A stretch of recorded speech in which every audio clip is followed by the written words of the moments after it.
take you to a dark, a shade of gray. Warm you like a sun that'll never fade. Oh, oh, oh, oh. This is power. This is power. This is power.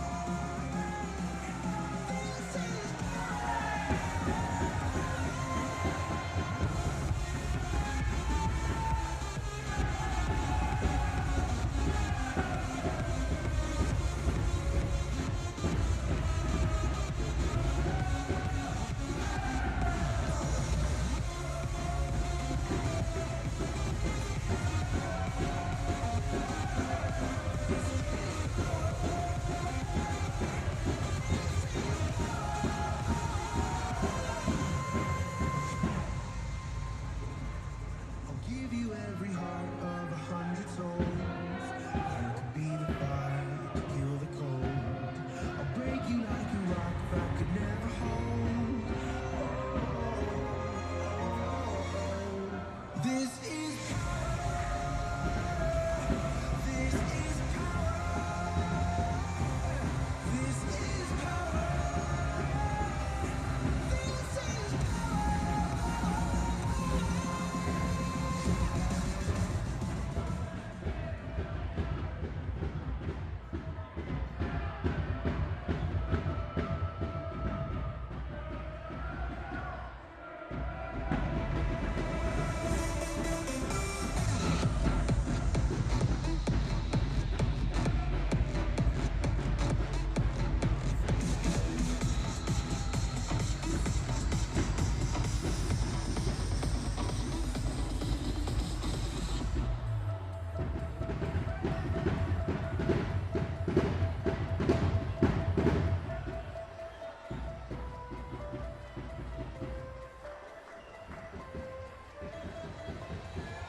Goedenavond, dames en heren, jongens en meisjes.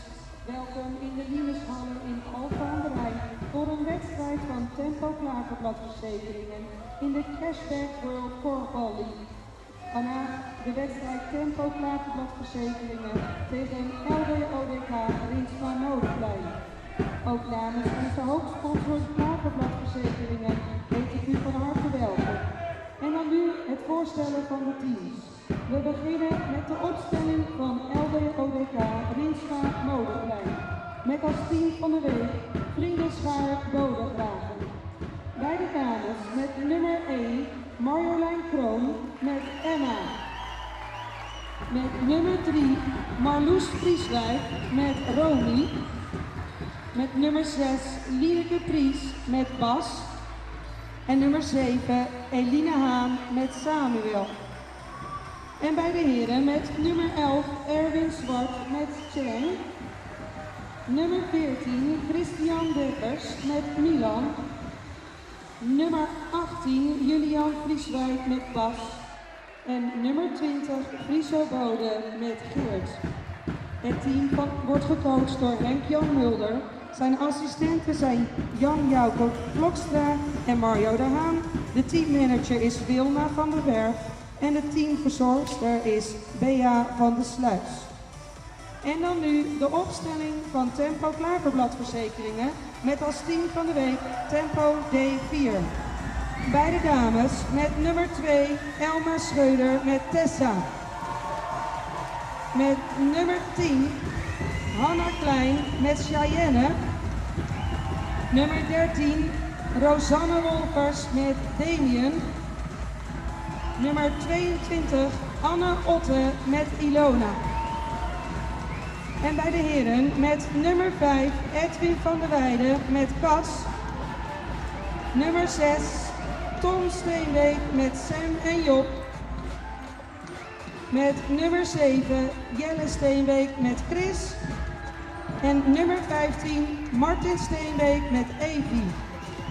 Het team wordt gecoacht door Wouter Blok. Zijn assistent is Robin Sas. De teammanager is Margriet Lemkes. En de verzorgster is Arianne Verbij. De wedstrijd staat onder leiding van scheidsrechter Danny Gerritsen en scheidsrechter Martin Valkenberg. De bal wordt gesponsord door Frans Walvis. Namens de jury, mijzelf, wens ik beide ploegen, de scheidsrechters en het publiek een hele fijne wedstrijd.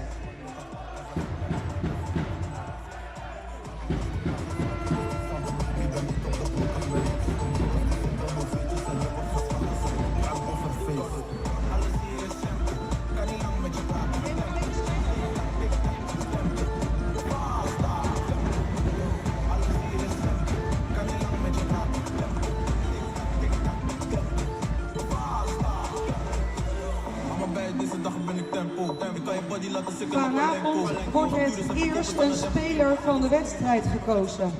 Halverwege de tweede helft worden er 2 spelers genomineerd. U kunt op Instagram uw stem uitbrengen via de pagina van KV Tempo. In de laatste minuut zal de speler van de wedstrijd bekend worden gemaakt. Goeie jong, van harte welkom bij de livestream van de eerste wedstrijd in de Korbbel League van het nijseizoen van LDODK. In Alphen aan de Rijn treden ze om in de Liemeshal in de KV Tempo. Nou, een beetje nostalgie van de mensen die het LDODK langer volgen, want zo'n Ierlien begon het Korbbel League avontuur voor LDODK in dezezelfde hal. Toen wonnen ze in de cruisfinale na 3 pittige wedstrijden van Tempo om vervolgens de haardklassefinale te winnen en dus te promoveren naar de league. Het werd voor LDODK het 8e jaar in de Korbbel League. Voor Tempo is dit pas het eerste seizoen. Zo'n jaar lang ben ze er dus net in slagen om achter LDODK om te promoveren, maar nu al het debuut van Tempo op het allerhoogste niveau. En het aardige is dat er van die ploeg van Sonny nou nog steeds 3 mensen in het eerste stenen. En dat binnen mijn nummer 15 Edwin van der Weijden, mijn nummer 4 mag ik zeggen, mijn nummer 15 Martin Steenbeek en mijn nummer 13 bij de vrouwen Rosanne Wolvers. Bij LDODK nog maar 1 persoon die toen echt in het veld stier en dat is Erwin Zwart, mijn nummer 11 van LDODK. Hij weer doet destijds echt bij de promotie. De wedstrijd is uiteindelijk. De hal is lekker vol. En het is dus de vraag hoe de ploegen erop stenen in dit allereerste duel in de league. Nou, de eerste onval van LDODK misleert het schot van Marjolein Kroon rollend uit de koer. En Tempo kan oppakken.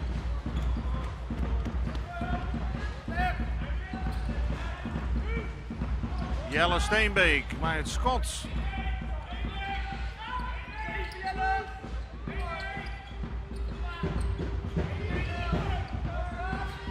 En daar is de eerste treffer. En die komt op naam van Elma Schreuder, het afstandsschot. Tempo begint bij een 1-0 voorsprong. Elma Schreuder.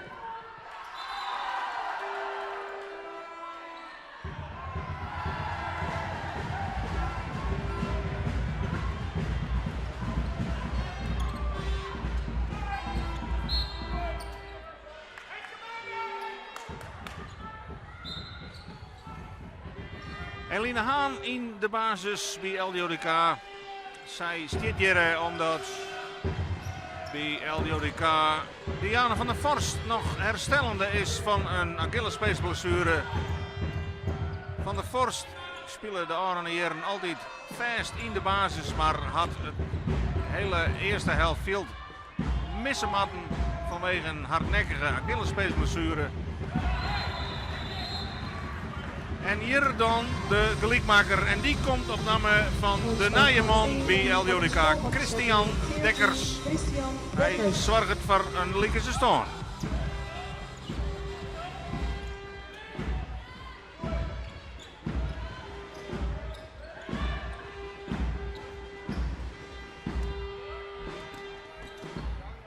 Friso Bode pakt de rebound. En dan kan LJODK beziekje om de eerste vastsprong te pakken. Marloes Vrieswijk speelt het uit op haar broer Julian Vrieswijk van Grote Oostan. En de rebound voor Marloes. Actie bij de dames. En daar hebben we de eerste strafworp. Foutief aanstapje van Eline Haan. En dat betekent dat zij dan zelf die strafworp nemen moet. Een van de nieuwe regels van dit seizoen. En zij mist.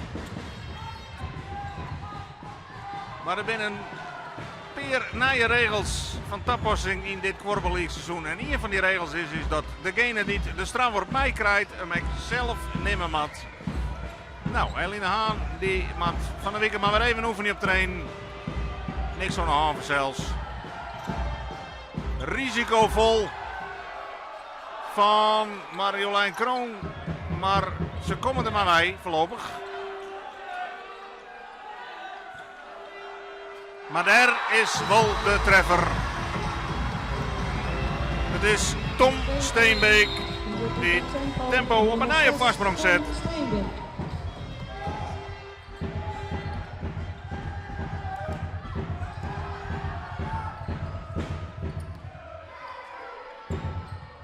Oh, en daar gliet Marloes Vrieswijk helemaal onderuit. Blijkbaar is de vlier daar toch een beetje glad. Even een kwarte dweilpauze. Ja, dat ken je vanzelfs net broeken. Bij een bewegelijke sport als korfbal. Een gladde vlier is desastreus. Ze komt mij de schrik vrij.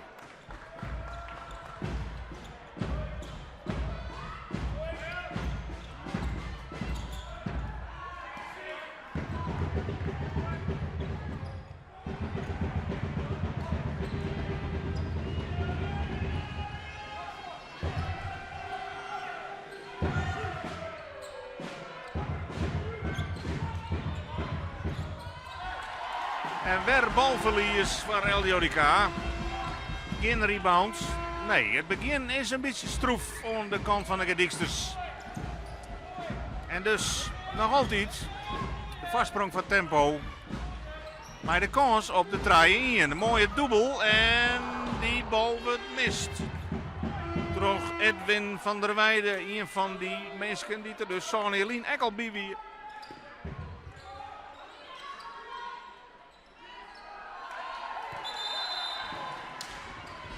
En weer de bal voor tempo.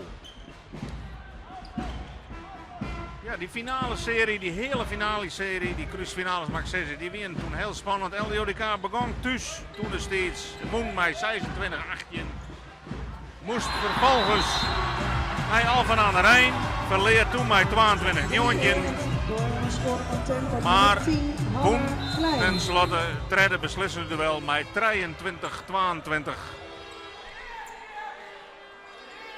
En ging dus terug naar de finale. 3-1 voor tempo. Knap doelpunt. En Marjolein Kroon is dicht bij de ontsluitingstreffer.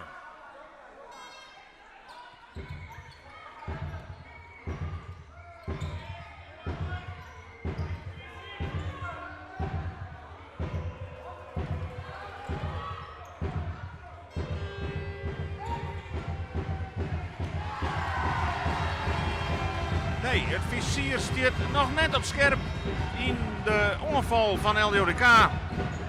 En voorlopig kent tempo dus een lekker balje vrij uit bij haar debuut. Ze weten dat ze het dus debutant zwier krijgen zullen in de Korfbal League. Maar het had van een sterk collectief. En daar een grote mogelijkheid weer. Die het maar correct mist wordt.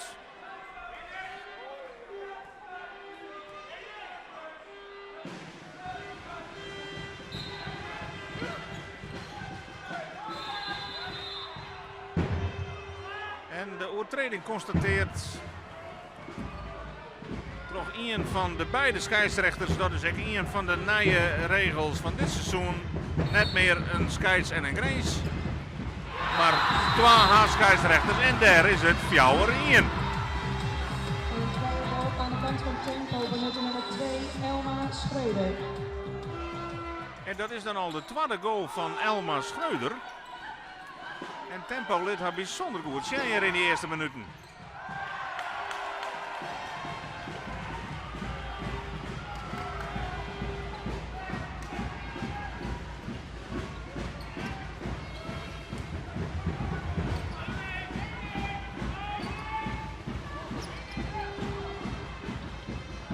Daar de rebound voor Julian Vrieswijk. En nou moet LJODK dan toch echt even de organisatiedeel zetten.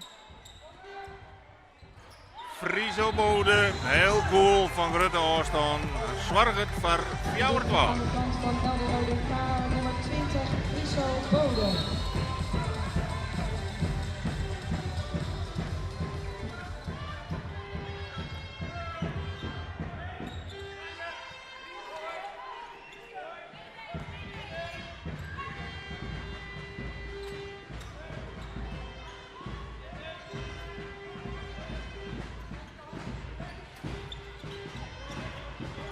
En van zelfs jouw tempogas. Voor eigen publiek. Voor het eerst op het hoogste podium. Wat is er mooier. Hele nuttige interceptie van Marjolein Kroon die dat paas eruit helpt. En dus kan het overvalsvak van LJODK ziekje naar de ontsluitingstreffer. Overtreding constateert onder de koer. Ja, net hier maar 2 scheidsrechters, de heren Gerritsen en Valkenberg. Die zorgen hier voor het arbitrale duo.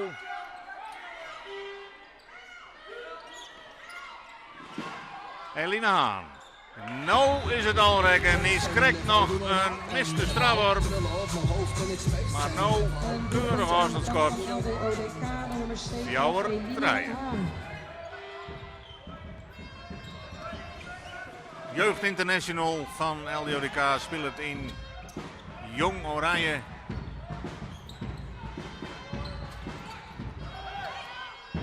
En balbezit voor LJODK Langomlet.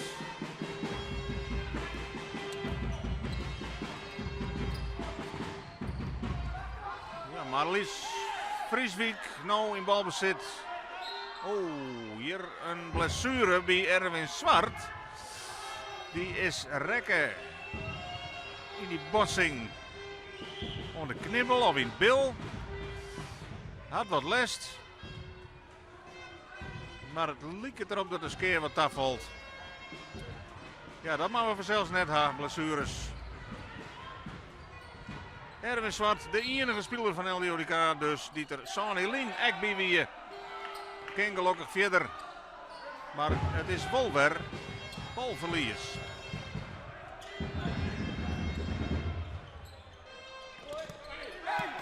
En weer keurig verdedigend werk van Marjolein Kroon. Intussen ex-international Sahat Kwadlin afscheid nam van het Nederlands team.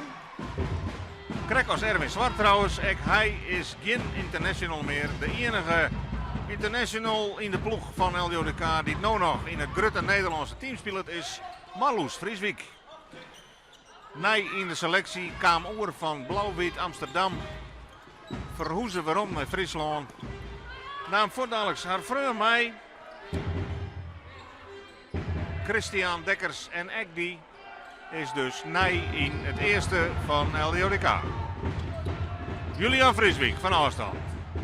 Bij de rebound van Erwin Zwart. Waar vindt het God van de koer? Nou dan wordt de ondertreding constateerd onder de koer in dat duel tussen Erwin Zwart en zijn heer. En de vrije bal, en dat is heel vaak een wapen van Erwin Zwart. Heel toek, kennen dat ik nou? Ja. Bloedzuiver. En de stand is weer volslijn in Likwicht. Benut door nummer 11, Erwin Zwart. Fjouwer gelijk.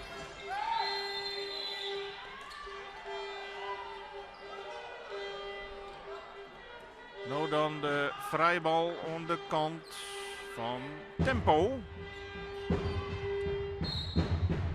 Elma Schreurs. Die had er al 2 in lezen en wie er nou echt dichtbij, maar bal gaat de andere kant uit. En dan is het wachtje van zelfs op de eerste voorsprong van LDODK. En die komt er voorlopig nog net. Lineke Pries bezikkert het van afstand, maar mist de koer.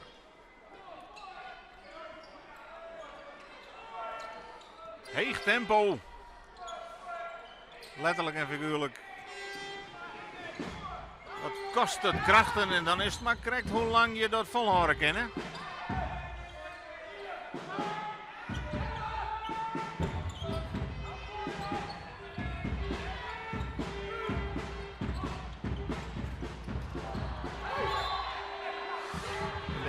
Marloes Frieswijk correct te let om die bal uit te vangen in eigen van de scheidsrechter.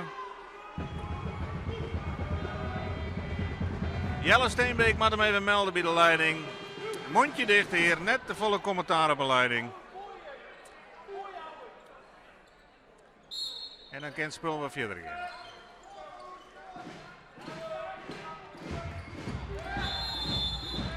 Ja, daar is Julian Frieswijk te let voor de onderschepping. En dat betekent nou dus vol een vrije bal. En die is op een nij voor Elma Schreuder.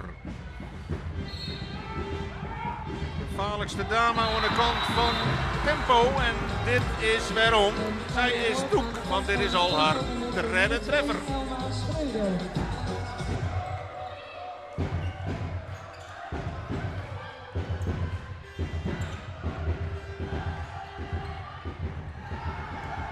Oeh, een Friso Bode mist dit boetekanske. Ja, en zo rent het bij LDODK nog wat stroef op nota.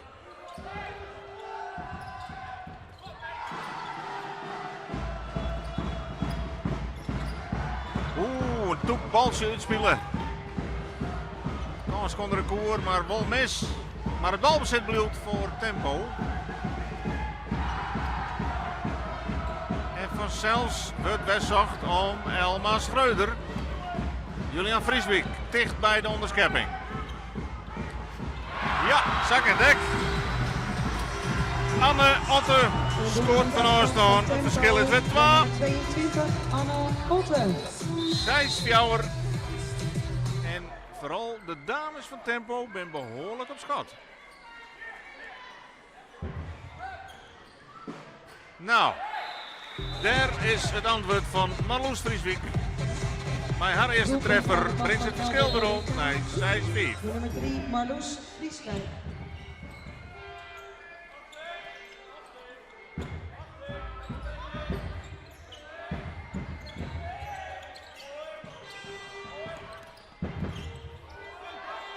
Ja, er worden risico's naam, terwijl LDODK. Verdedigingslijn krust. En ja, dat levert soms gevaarlijke situaties op.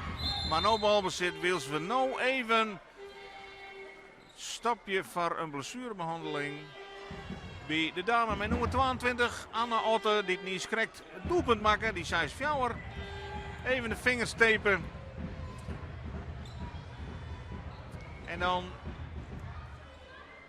kennen we weer verder op die stand van 6-5. Toch wel verrassend in het voordeel van Tempo.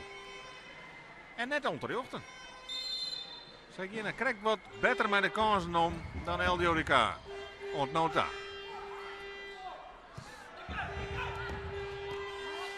Bal blijft binnen. Waar speelt het uit? de dubbel. Julian Vrieswijk en die mist hem dan vervolgens. Ja, het rendement bij LJODK leidt leeg ontnota. En dat betekent dat ze nog altijd in een achterstand ons jongen.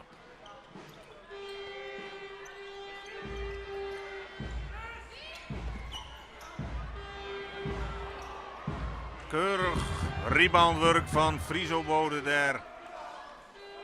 En dus LJODK voor de gelijkmaker. Waar had het vizier op scherp? Glokje, Marloes Vrieswijk. En op een ei wordt er even zocht naar de goede kans. Koerbezetting is goed. En er moet nou de actie komen van de dames. En Lina Haan, nee, vierste te kwad. Makkelijke prooi van de verdediging van Tempo. En voorlopig is dit Tempo dus gewoon voor Sjen LJODK hier in haar debuutwedstrijd op het hoogste niveau. En daar is de Sanvief. Doelpunt Tom Steenbeek. De stand wordt 7-5 in het voordeel van Tempo. Dan doelpunt van nummer 6, Tom Steenbeek. En dus tijd voor de eerste time-out.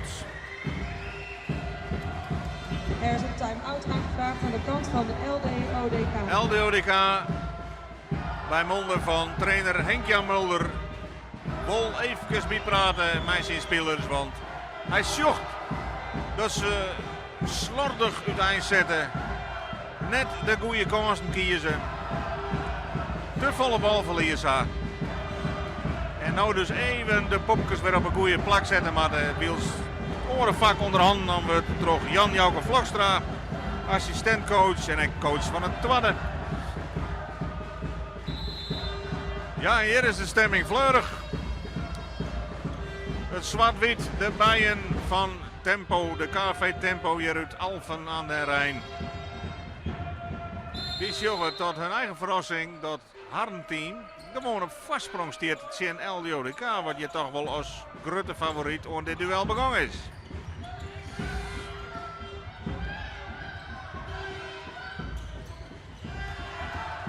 Misverstand tussen Marjolein Kroon en Friso Bode en balverlies. Nee, de scherpte is er nog net echt. En dus voorlopig gewoon een verzinnen vastsprong van de tussenploeg. Ja, sterke actie weer. Ja. Jongen. Zij is net uit de stapje voorlopig. Want dit is de vierde goal van Elma Schreuder.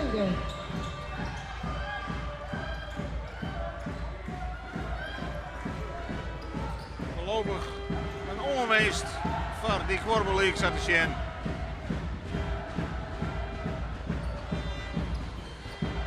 En dat is toch een dame met het verdedigingsvak even een antwoord op ziekje maand, want het gaat nou te makkelijk.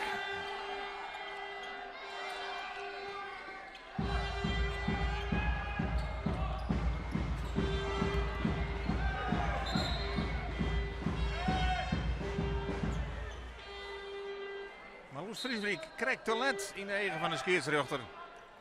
Dus met Tempo beziek je het god zelfs naar Fjouwer tot de tulm. Goeie rebound. Dus de onval kent er ook in.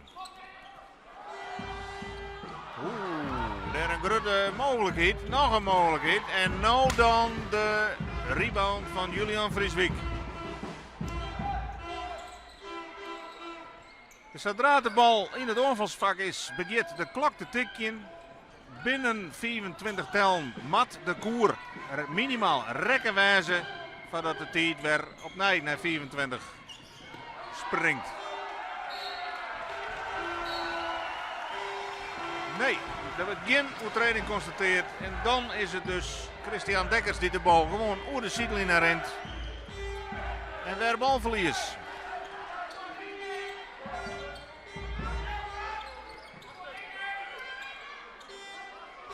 Ja, en daar is Ekber Anne Otte. Nee, het verschil op dit stuit wordt vooral makken terug de dames van Tempo die bijzonder op dreef binnen. En er staat gewoon 9-5 op het scorebord in het voordeel van Tempo. En dit is nou precies wat LDODK op voorhand net woe. Het zinstander het gevoel aan dat ze wat de hel in haar en er zelf achterom rennen. Maar dat gebeurt nou al. Botsinkje tussen Marloes Vrieswijk en ik denk Elma Schreuder. Even maar de Hollands in elkaar gewoon.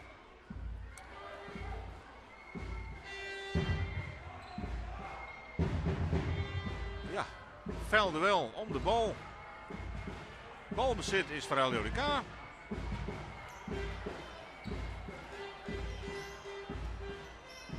En in de verdediging staat Elma Schreuder dus Zinhoer Marloes Vrieswijk.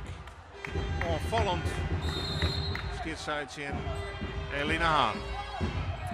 Erwin Zwart, kan hij dan dit vak op sleeptouw nemen? Van Grutte afstand. Ja, in elk geval de ontsluitingstreffer al het eerst. De jongens Seis. Erwin Zwart zien tweede treffer.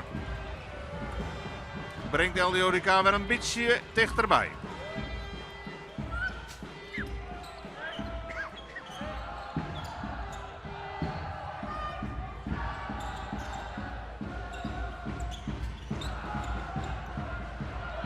En daar is het balbezit voor LDODK. Krek op tijd.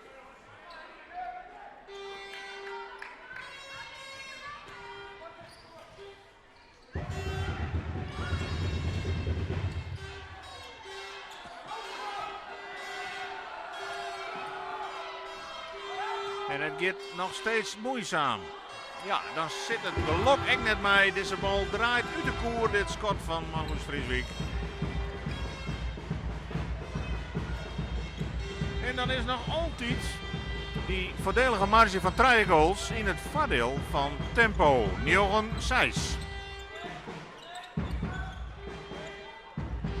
Het Tempo begint nou toch wat meer te missen.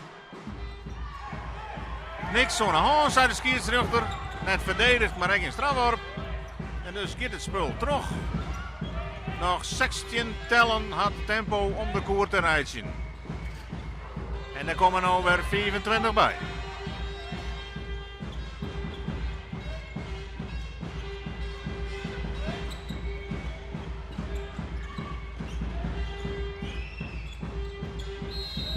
LDODK beziekt zo volle mogelijk verdedigende druk te gaan. Ja, daar gaat echt wel eens wat mis. Een overtreding in dit geval van Lineke Pries. En dus de vrije bal voor Tom Steenbeek. Nou, die wordt min onjoen, komt net dat schot. Maar wel bedoeld het balbezit.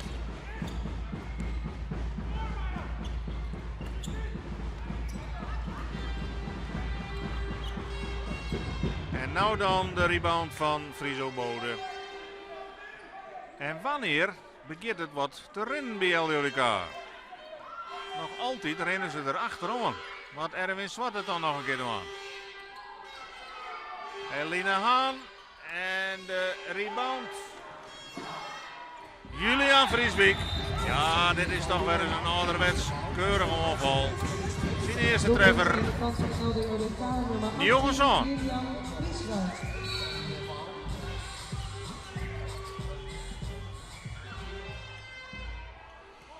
Hoe lang kunnen de ploegen dit hege tempo vasthouden? Want dit is slopend.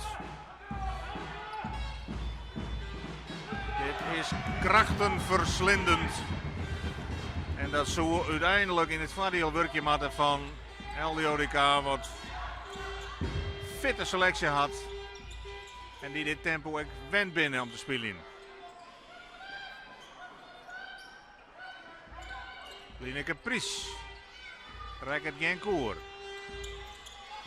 Wat kan Marjolein Kroon? Hebben we echt nog net echt onvallend in acties, jongen. Nou dan misschien. Ja, in de buurt. Nog een keer Marjolein Kroon. Wordt altijd nog zien als een van de meest gevaarlijke onvalsters van heel Nederland. En dit is waarom. Zij scoort de 9-8. 9-8 door een doelpunt van nummer 1 Marjolein Kroon. Marjolein Kroon. Zuiver van afstand, maar als ze verdedigen wordt, dan vleent ze direct links en rechts omheen. En dat maakt het haar een spectaculaire aanvalster om te zien.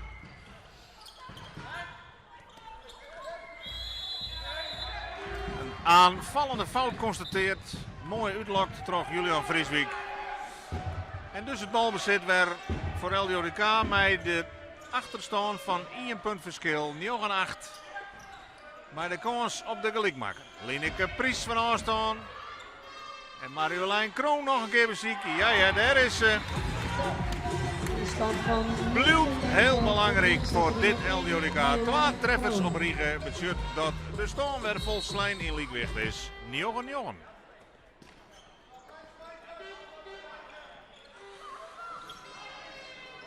Wat is het antwoord van Tempo? Kunnen ze nog een keer, Gaziaan, nog een keer op voorsprong komen? Er wordt driftig werken. Maar dit schot komt net in de buurt van de koer. En de eerste barsjes komen toch een beetje in de fithit. Al is dit natuurlijk ook een matige paas van Julian Vrieswijk, Pieter Selweg. Ja. En dan is er toch weer de voorsprong van Tempo. nummer 5, Edwin van der Weijden. Edwin van der Weijden met de troorinbal.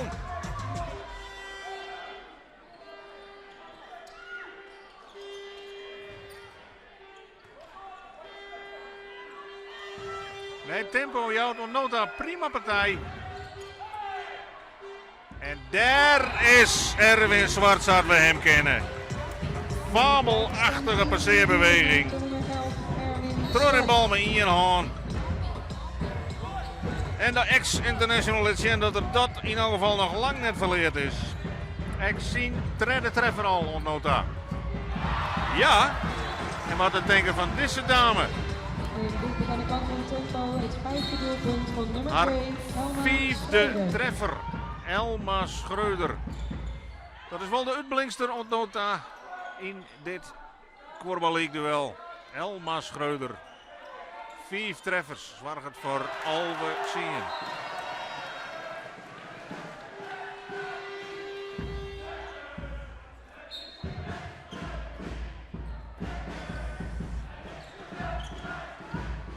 Ja, en het spel blijft wat rommelig aan de kant van LDODK.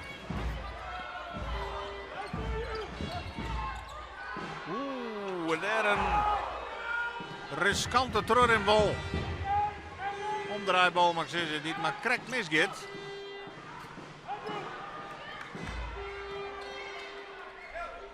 Maar dan toch. Balbezit voor LDODK en weer maar ze op jacht naar de gelijkmaker. Marjolein Kroon, deze keer net rekken. Maar de rebound voor Bode. Christian Dekkers. Wanneer let hij het zien? Nou, nog net. Weer op het veld. Topscorer bij LDODK. Maar nu moet hij nog een beetje in de wedstrijd groeien. Dat is verdedigd. Ja, Erwin Zwart zit er goed tussen.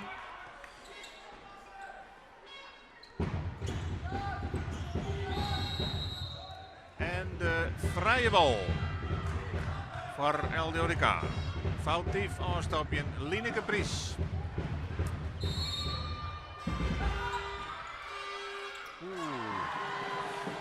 Nee, dat ligt er nog net op. Ja, bij LDODK we vliegen hier nog een Femke Faber in de ploeg. Zij is intussen stoppen, maar die weer specialist vrije bal. Scared hast. 1 op 1 die bal erin. Ja, die dame, die kwaliteit moet even opvangen worden en dat is nog net zo makkelijk. En daar toch weer een kortje van 12. Een doelpunt van nummer 7, Jelle Steenbeek.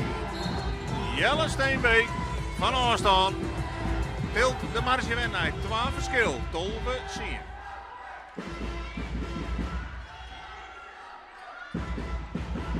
Oeh, daar een bekeken baltje van Marloes Doelpunt Vrieswijk. aan de kant van LDODK, de nummer 3, Marloes Vrieswijk. En dan is het Tolwe Alva.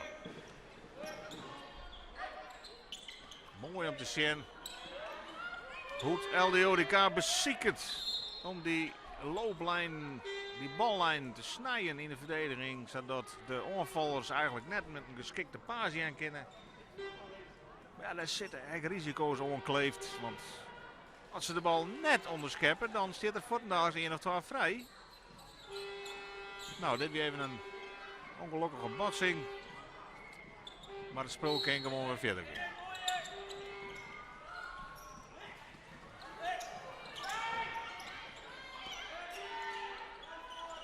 Oeh. Ja. Ik daar toch wat misselijks aan de kant van tempo.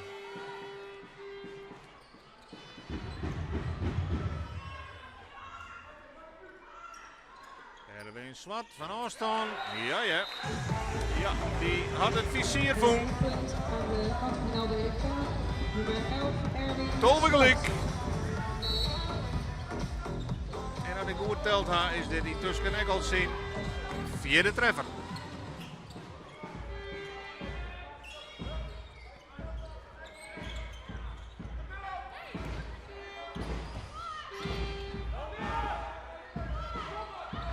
Ja, Elina Haan had de hand vol in Elma Schreuder. Hè.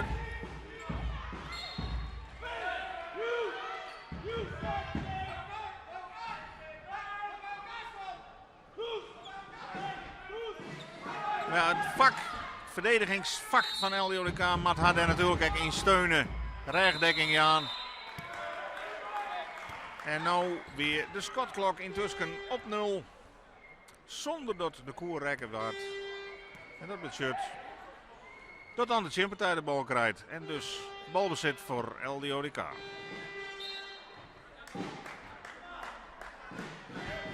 Tolwe gelijk in een eerste helft met een verskworrend heeg tempo en hele toeken vooral bij name aan de kant van tempo. LDODK in de jacht op de gelijkmaker op de voorsprong, mag ik zeggen. En daar wordt Marjolein Kroon foutief aanstappen. Smit een vrije bal op voor Lineke Pries.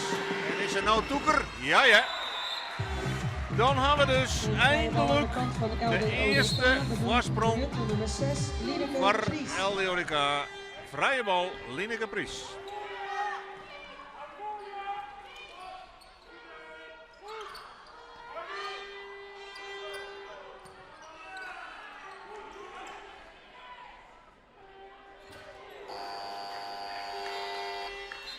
En daar jaren wij de zoemer. Dat betekent dat we het skoft inginnen. Maar voor het eerst een voorsprong van LDODK. Tolwe tredjen. Maar met een fris, fanatiek spelend tempo wordt de hoed duur verkeer bij Mol. Wordt het LDODK heel dreig makkend. Maar wat nou toch op achterstand komt. En dan zit LDODK in de allereerste leaguewedstrijd van het seizoen 2019-2020 op een tolwe tredje voorsprong. Hier in de Limershal in Alphen aan de Rijn.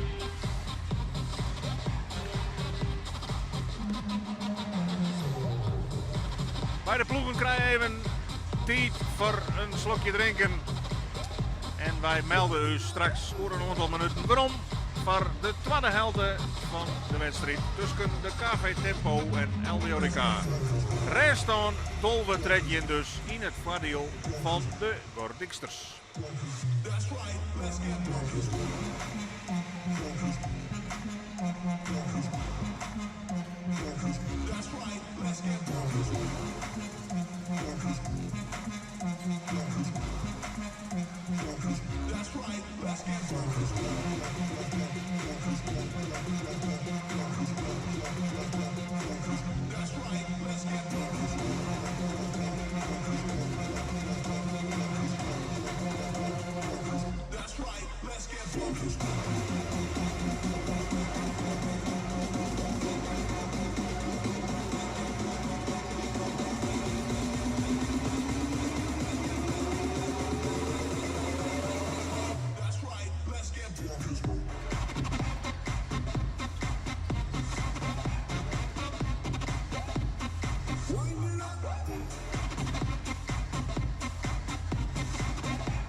Jongen, Wouter Blok, de coach van Tempo, vlak voor het begin van de tweede helft. De tweede keer 25 minuten zuivere speeltijd.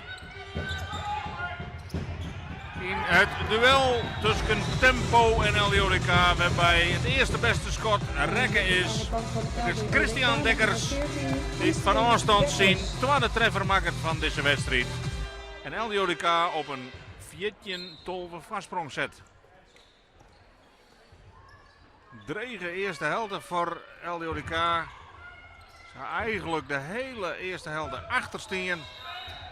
Alleen nog vlak voor het schoft wie het Lineke Pries met een vrije bal. Die trekt je tolven scoren en dat weer de eerste voorsprong van LJODK.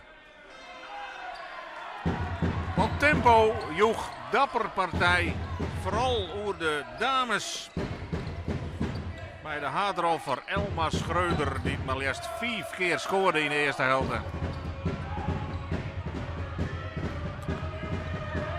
Maar nu is het de vraag wat Tempo nog doen kan. Zien een LJODK wat de popjes even op goede plak gezet had. Die het even in de pauze de zaken op een rietje zetten koer. En eigenlijk nou de snelheid en maat waarom had zij de nummer 3 winnen van het oranje seizoen. En waarom had zij denken dat ze in de play-offs dus jaren bij de top 4 dus. Dat hebben we de eerste helft nog net, jongen.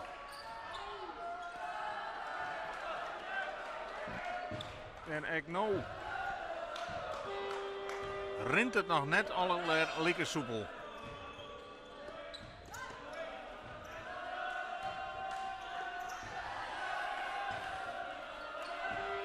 Maar wel weer balbezit.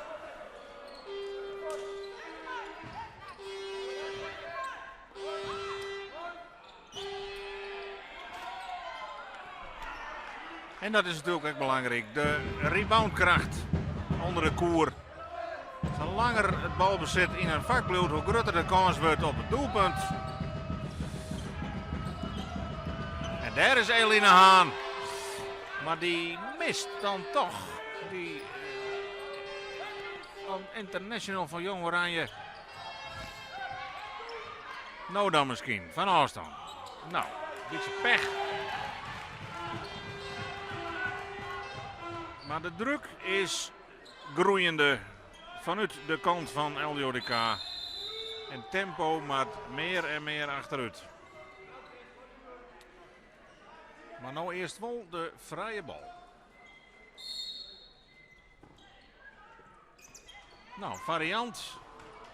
Aardig uitspelen alleen. Het wordt net beleerd bij een doelpunt.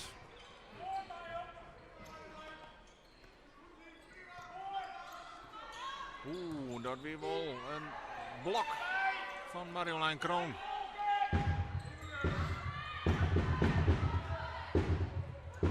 Lineke Pries staat goed opsteld.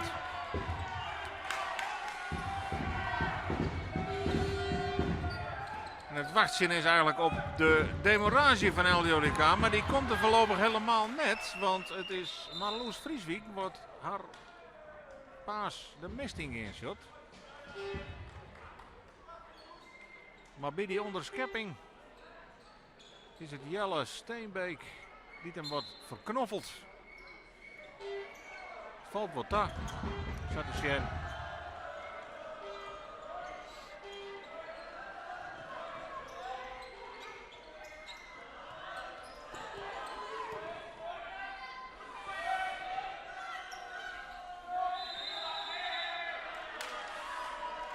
De training constateert Sjen Friso Bode.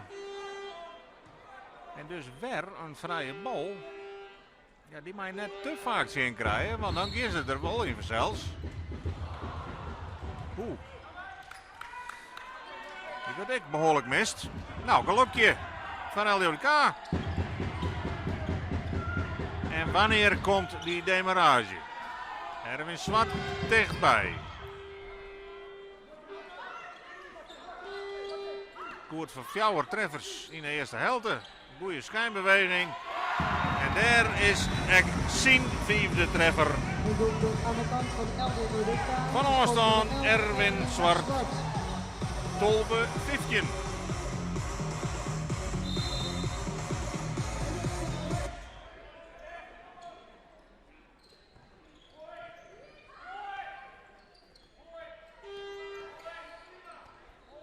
Ja, de druk van LJODK is enorm op die aanval van Tempo. Daarmee dwingen ze tegenstander dat ze verkrampt passes aanmatten. En dat werkt het fout in de hand. Dat is natuurlijk het hele doel daarachter. En de aanval van Tempo wordt nou bot ontregelen. Maar ook hier gaat het wel eens wat slordig.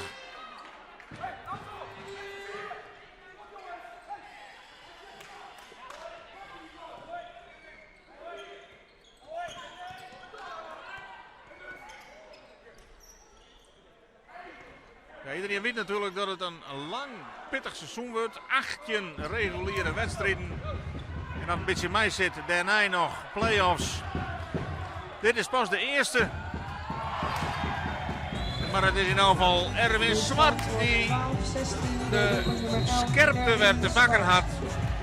Want mij zien 6e treffer intussen. Brengt hij het verschil op 4 in het voordeel van LJODK. 12-16. De time-out. Even uitblazen. Ja, dit is dan toch een knakpunt in de wedstrijd. Bietskoft weer vanzelfs nog maar 1 puntje verschil. Wel in het voordeel van LJODK, maar Tempo viel nou dat de wedstrijd langzaam tussen haar vingers getrokken ligt. En LJODK viel dat dit het moment is om terug te drukken. En dat binnen ze, laten we eerlijk zijn, ik wel een beetje aan hun stoom verplicht. In de zone hier dat ze nou in de league spelen gaan ze haar opwerken tot een ploeg uit de top 4. Wils Tempo voor het allereerst op het allerhoogste niveau in actie mee. En het verschil tussen de league en de haardklasse is groot.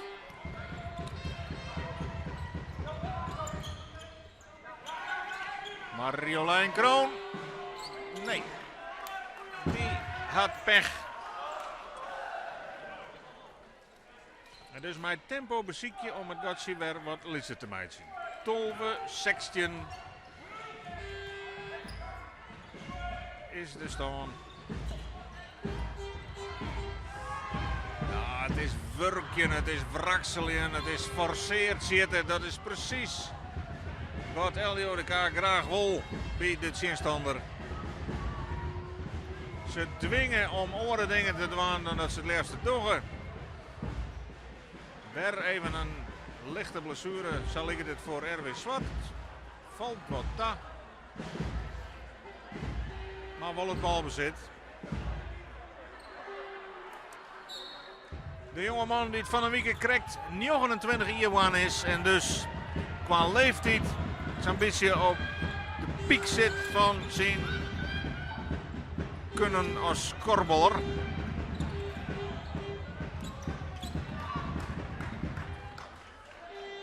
En voor hem, de man die er de Sonny Helene Ekkelby weer, blijft natuurlijk de ambitie om eer toch eens in Ahoy te staan in die kormelfinale, het allerhoogste niveau wat mogelijk is. Want dat zeggen ze zichzelf ook. Winnen met het Nederlands team, Europees kampioenschap, wereldkampioenschap is natuurlijk al een keer prachtig. Maar de sterkste competitie van de wereld is natuurlijk de Korbbel League. Grotere tegenstand kun je net krijgen op de wereld. Dus als je daar eens een keer staan maakt, dan ga je het als korbeler echt het allerhoogste hellen.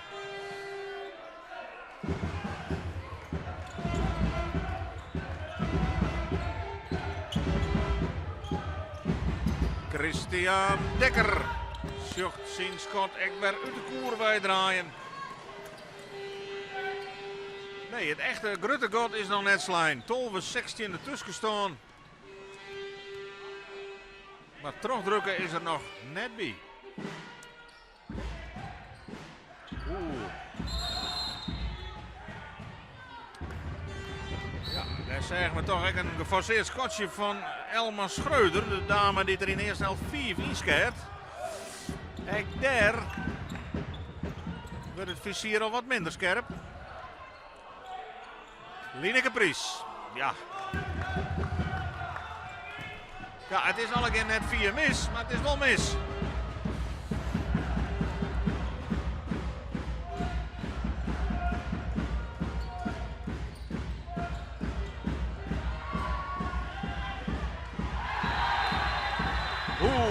En dan is de interpretatie van de scheidsrechter dat Erwin Zwart te laat is. De bal dus uit de hand ticket bij de dame Anne Otte. Die het goed weer voor 2 treffers in de eerste helft.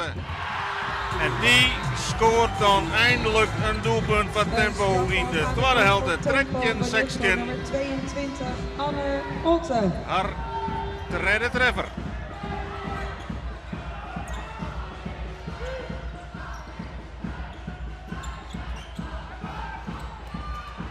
Het antwoord van LDODK. Uit hand van Marjolein Kroon. Tredje Santje. Stand voor 13-17 voor een doelpunt van nummer 1 Marjolein Kroon. En Kroon tekent dan ook alweer voor haar tweede treffer.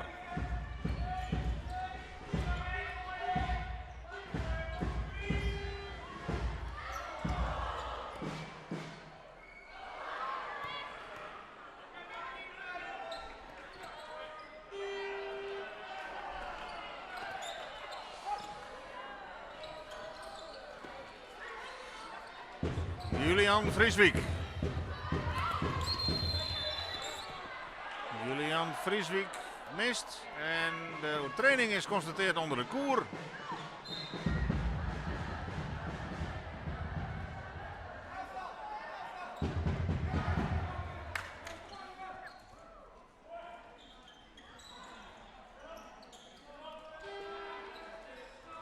Wat kan tempo er nog uit persen?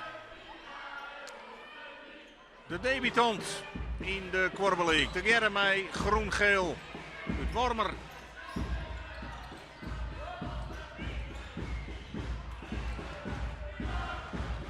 En daar binnen scherpste randjes direct wel wat aan. De vermoeidheid begint nou echt zien. Werkt het aan. En dus is dit wel het moment dat LDODK eigenlijk definitief afstand nemen maakt. Maar het spul is slordig aan de kant van LDODK.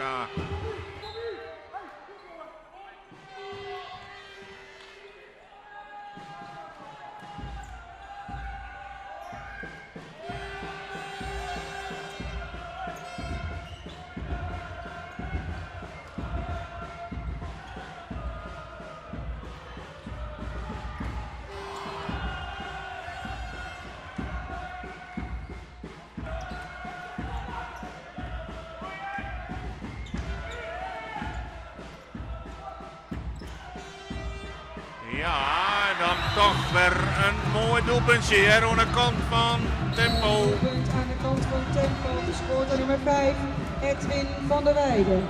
Edwin van der Weijden, 1 treffer in de eerste helft, nou dus ook in de tweede helft. Vietje Santje.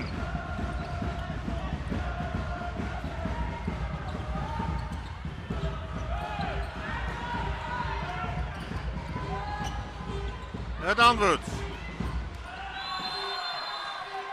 En weer de overtreding zien Julian Vrieswijk in dit rebound duel.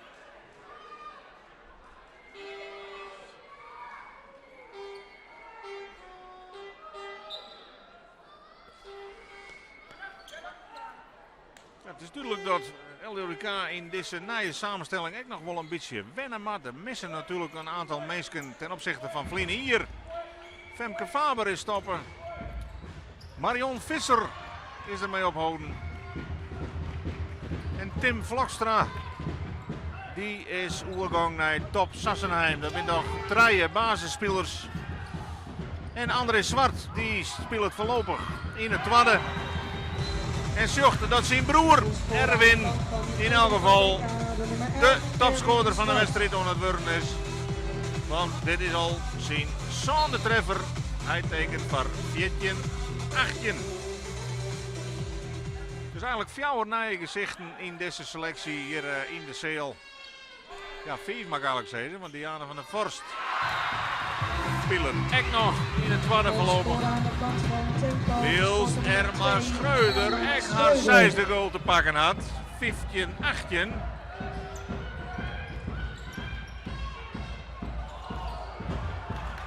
Dan is het dus nog net spelen. Nou, van de spanning is het mooi. Maar LDODK zal dan toch wel zelf graag een tussendemarrage plaatsen willen, zodat ze relaxed de slotfase uitspelen kunnen. Voetbal. Ja.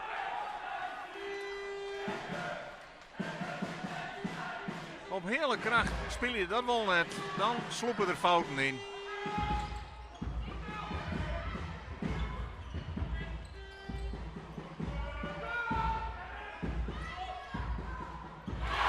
Ja, en dan wordt het gewoon 16-18. Want Jelle Steenbeek maakt een echt zien, tweede treffer. Nummer 14, Evelien Arnold, komt erin voor nummer 10, Hanna Klein.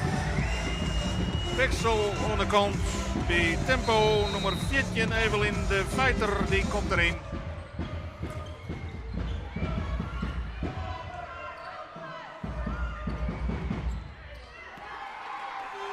Weer slordig balverlies van LDODK. Dat meisje had zeker zelf onrekken hier. Even weer het gotje van 4 goals, maar dat binnen ook nog maar 2. En dat scheelde niks. Of de ontsluitingstreffer weer er alweer.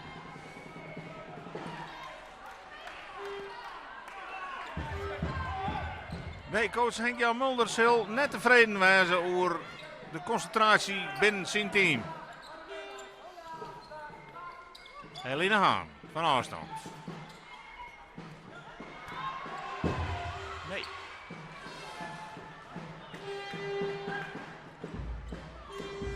Het schotpercentage in de breedte is nog lang net wat het wezen had.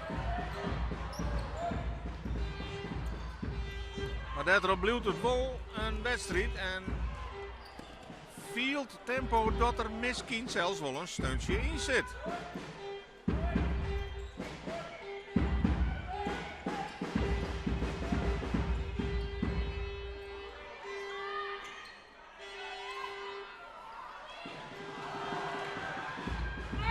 Dat kan maar Craigwood, maar dan toch de bal die oer de achterlijn west is. En kennen ze bij LDODK weer even ziek helje.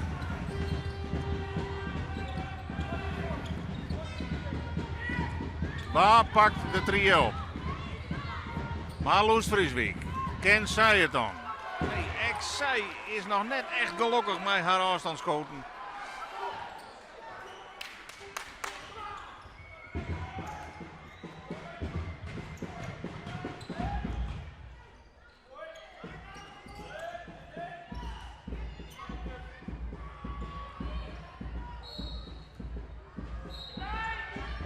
Balbezit blijft voor tempo. En zit er dan misschien toch weer een ontsluitingstreffer rond te komen. Lang balbezit. 30 seconden op de klok. Ja, daar is gewoon de Santje 18. Aan de kant van Tempo maakt de stand 17-18. Edwin van der Weijden, de man die de zon heel in Ekby is, scoort Santje Dames en heren, 18. mag ik uw aandacht voor de player of the En match dan verkiezing? De volgende 2 spelers wordt LDODK misschien toch weer een beetje zenuwachtig. Erwin Zwart Maar daar en is Elma Schreuder. De komende 10 minuten Marloes Vrieswijk kunt u op een via heel Instagram wichtig moment. stemmen op één van deze 2 favorieten. Maar dat zijn we even 12 verschil. En een doelpunt aan De dame die door aan de trein hier in actie kwam voor Blauw-Wit Amsterdam. Vrije zinnen uit Wolvergeer International. Scoort op een heel wichtig moment de Njontje Santje. En daar is haar broer Julian Vrieswijk. Dit hier voor het eerst in de basis in het eerste.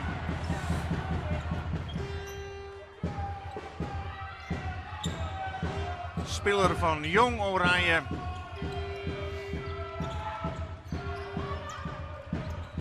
Ja, knappe rebound van Friso Bode. En daarin Marjolein en Friso maar kwart even in paad.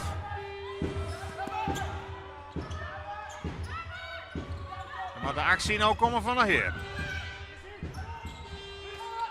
Christian Dekker. Ja. En nou valt er al goed in. Voor Christian Dekker is het intussen de derde treffer. En dat zal toch een beetje als een opluchting vielen. De man die op het veld 4 uur topscorer weer bij LDODK. Had het in deze wedstrijd nog wat dreig God van de koer te vinden.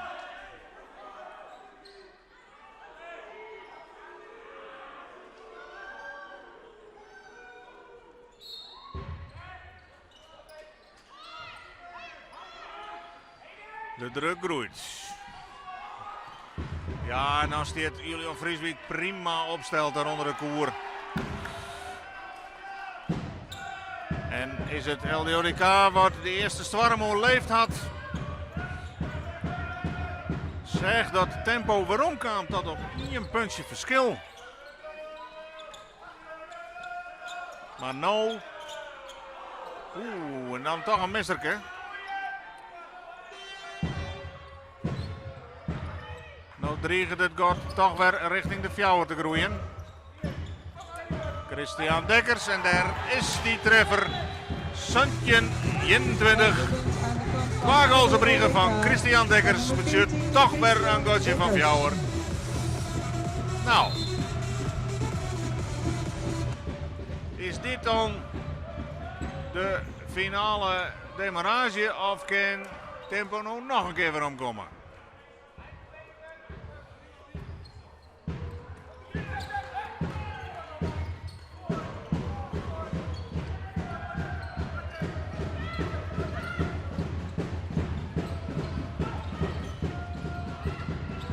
Oh, en dit is wel een plaatsje van een doelpunt. Prachtige dubbelsituatie tussen Erwin Zwart en Julian Vrieswijk. 2-3 keer dubbelje. En dan het aanronde. Santje 22. Maar de 8e goal van Erwin Zwart.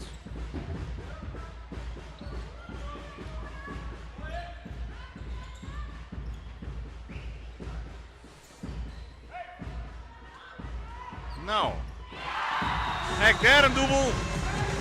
18 van 20. Aan de kant van tempo gescoord door nummer 5, Edwin van der Weijden. Edwin van der Weijden, ik maar zien 4e goal. Zit treden in de tweede helft.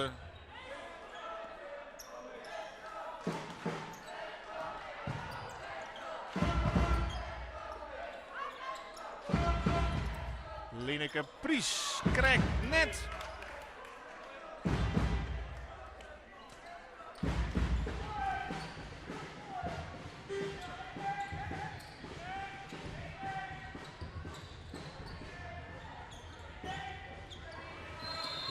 Daar is ze weer. Elma Schreuder, maar deze keer fluit de scheidsrechter voor verdedigd. Die is het er net vrij langs.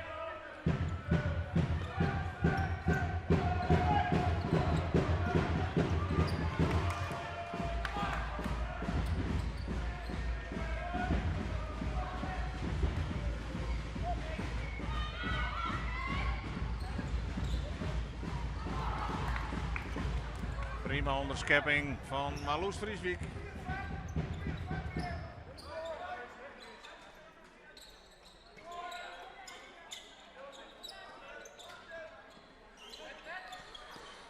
Friso Bode brengt Marjolein Kroon in stelling. Oh, het is er dan snel. En hoe komt het met deze dubbel? Nee. Deze weer goed, het schot net. En dus kan tempo beziekje om bij wat dichterbij te kroepen.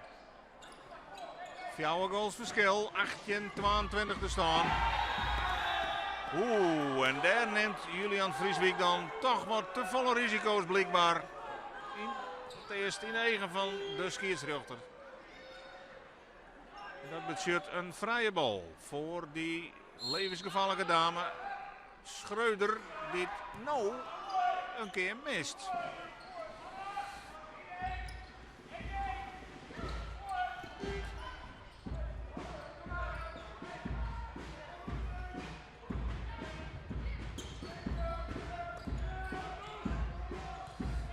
Maar Loes Vrieswijk neemt nou ook de verdediging oer van Elma Schreuder.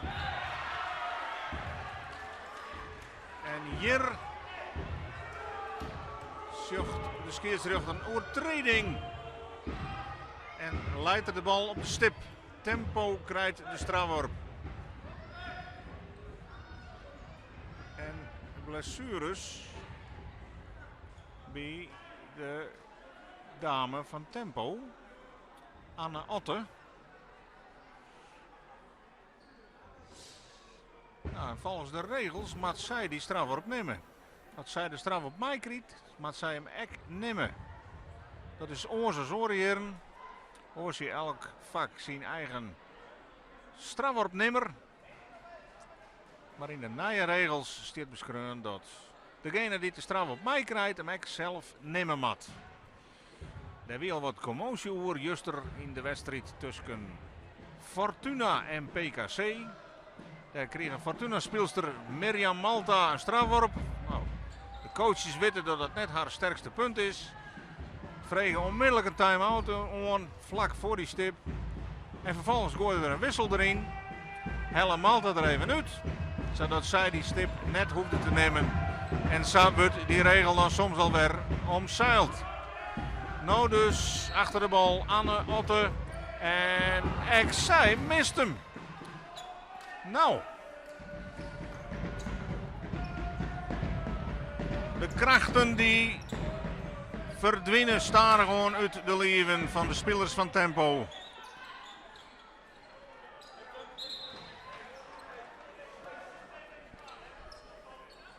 En LDODK die had het lang even op zijn beloop ritten. Nou, daar is Marjolein Kroonmeijs aan. Fantastische actie. Een doelpunt aan de kant van LDODK, de nummer 1. 1823.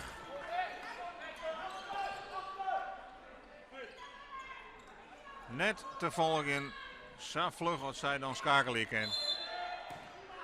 Verdedigd aan de kant van LDODK daar.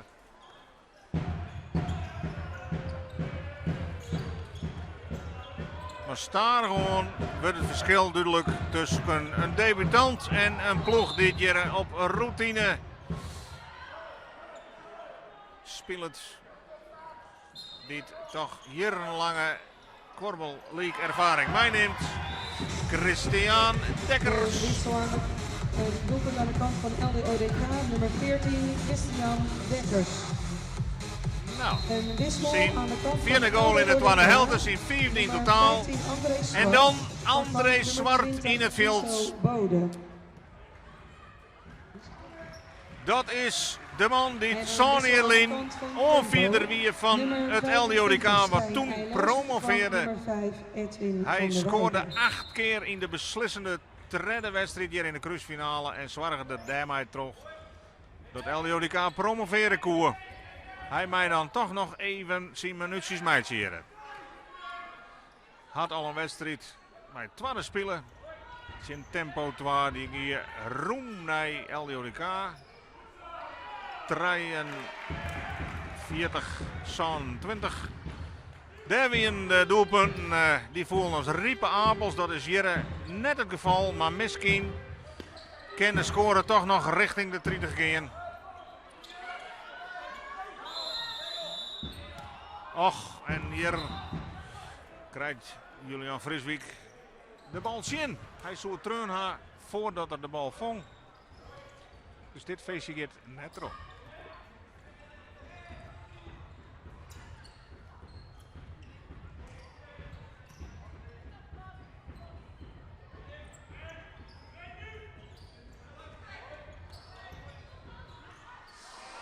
Oeh, en er een grote mogelijkheid voor Rosanne Wolvers.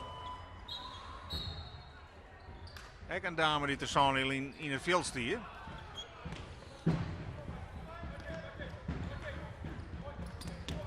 Maar nou dan weer LDODK.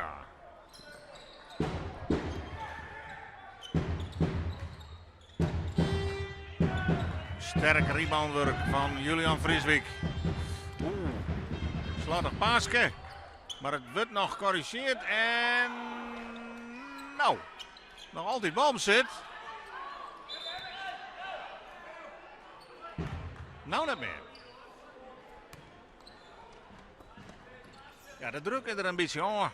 Het verschil is 6 goals in het voordeel van LDODK. Ze weten dat de winst in principe no ball binnen is. Ja, de wedstrijd maar nog wel even uitspelen worden. Knap werk van André Zwart. Ja, moest toch even wennen aan het idee dat hij na tredje hier in het eerste. Nou, voorlopig in elk geval in het tweede speelt. Maar ja, ik denk dat elke trainer wel San man op de reservebank zitten nou wel, die het elk moment inbrengen kan en die het altijd goed is voor zijn doelpunten.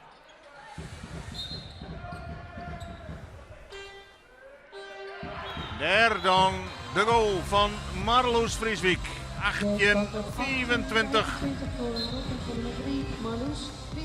Marloes, haar derde treffer. Haar vierde mag ik zeggen.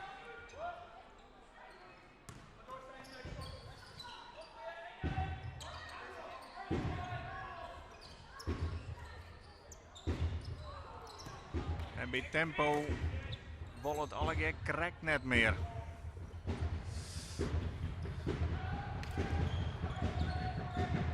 Maar respect hoe zij de wedstrijd ingang winnen. Vol bravoure, met een heeg tempo.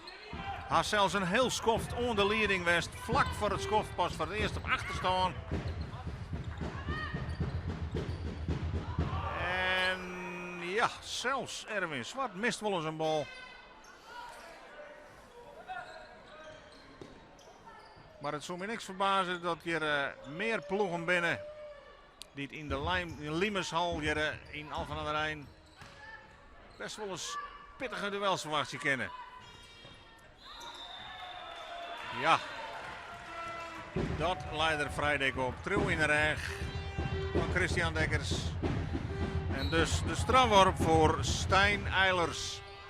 En ook die mist. Ja. Dat kan op dit niveau vanzelfs net. Dat zijn opgelegen kansen die er eigenlijk altijd in matten.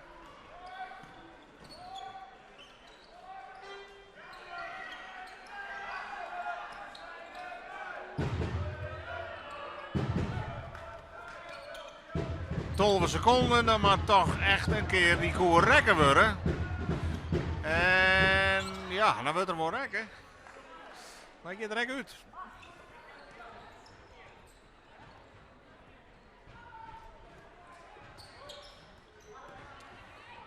Ja, daar is dan de treffer. Het is Evelien de Feiter die het verschil een beetje draaglijker maakt. 25 met een omdraaibal.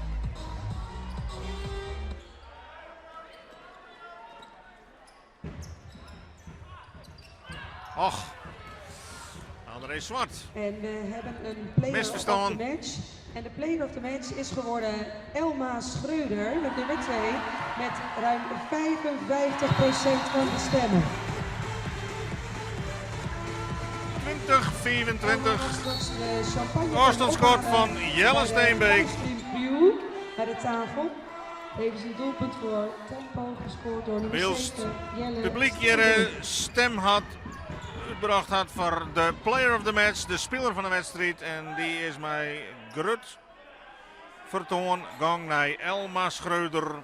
De dame die je wordt maar liefst 6 keer scoorde. En zo komt er een eind aan de eerste league-wedstrijd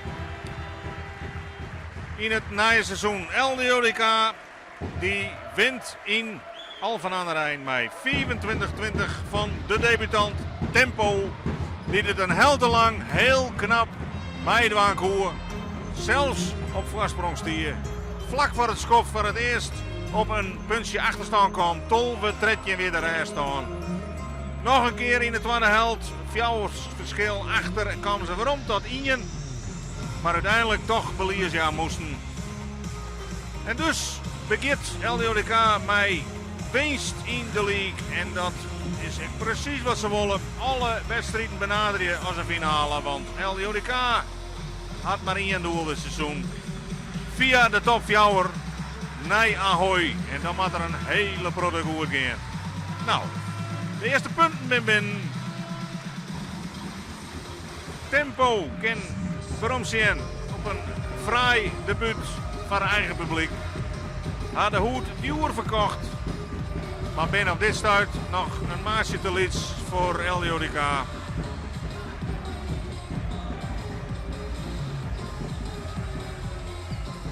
En dus gaat correctly als zo'n heel alleen de winst naar LDODK hier in Alphen aan de Rijn.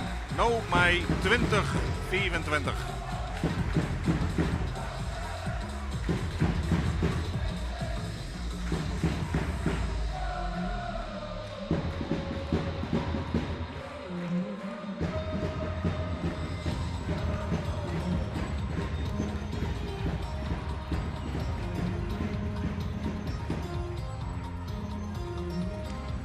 Vanuit de Limmershal hier in Alphen aan de Rijn wil ik jou dankzeggen voor het volgen van de livestream hier bij Omroep Friesland. LDODK Tempo weer de wedstrijd van de week. Voor reacties van spelers en coaches verwijs ik jou naar uw website. En graag zie ik jou op een lettermoment waarom bij een oren livestream. Van Joert, bedankt voor het zien en graag tot een andere keer. Staat te dansen in de tent, het is een feestje ongekend. Mijn basje zadel 4 en mijn vispel energie. Stomend hete nacht, planning loopt zoals verwacht. Met mijn vrienden geen gemis, dan we loeren naar de mis.